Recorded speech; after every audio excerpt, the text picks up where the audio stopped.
Piling mo yung batang inuutos-utusan, pinaglalampaso, pinaguhugas ng pinggan, mga kawawang bata yan. Hindi ah. Alam mo natututunan ng mga batang yan? Obedience. Alam mo natututunan yan? Maging maliksi, maging malakas. Ang tunay na kawawa is yung mga batang binibaby. Kasi yung batang binaby, mga lampa.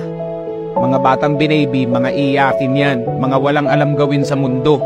Paglabas niyan sa puder ng kanilang magulang, sasabihin ko sa ito yung mga batang to, mga batugan, tignan mo. Mapagalitan lang ng boss, iiyak yan, tapos magre-resign. Gusto mo ba ganun ang anak mo? O, kung gusto mong umasenso yung anak mo, bigyan mo ng gawaing bahay. Matinding pundasyon yan para makatikim ng tunay na buhay yung batang yan. Mamili ka, malakas na bata or mahina. O ikaw, kapwa magulang ko, ikaw ang pipili niyan. Babyhin mo, lampay ang anak mo.